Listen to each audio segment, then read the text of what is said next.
When people say, no, our problem is this, our problem is that, we say, no, our problem is that God created the world. And God created man, and he put man in the garden to keep the garden, and he gave the man a command. And he held that man to perfect, perpetual obedience to that command, and he promised him life if he kept it, and death if he didn't. And he didn't keep it, he ate. And because he ate, because of that one man, sin entered the world and death through sin. And everyone born from that man through ordinary generation inherited that man's sin nature. And because of that sin nature, sins proceed from it. And our world is broken because of that sin. And we stand guilty before a holy and righteous God. And we know that he's holy, and we know that he's righteous, and we crave justice. But the problem is that if God gives us justice, we all die.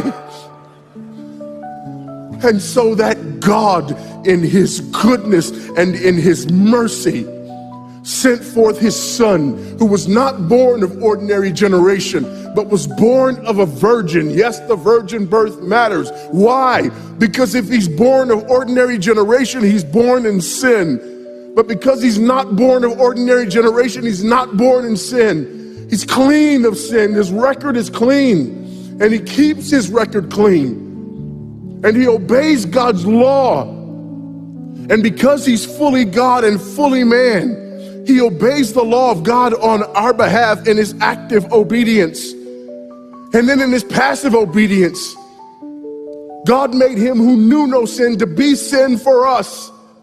All we like sheep had gone astray. Each of us had turned to his own way, but God laid upon him the iniquity of us all. And Christ died for sin once for all, the just for the unjust. And God imputes our sinfulness to him. And he nails our sinfulness to the tree. And Christ dies and raises again on the third day for our justification.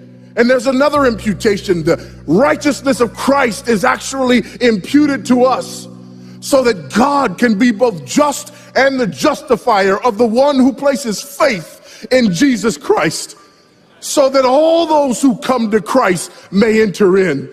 So that all those who place faith in Christ might be saved, but not only saved, but sanctified. Because he's the firstborn of many brethren. We're justified and we're adopted into the family of God.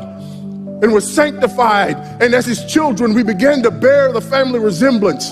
And we're further sanctified throughout this life by the very same gospel that saves us.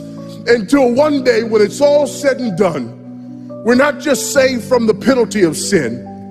We're not just saved from the power of sin, but one day we're glorified and saved from the very presence of sin. That's the gospel that we preach. That's the gospel that we need.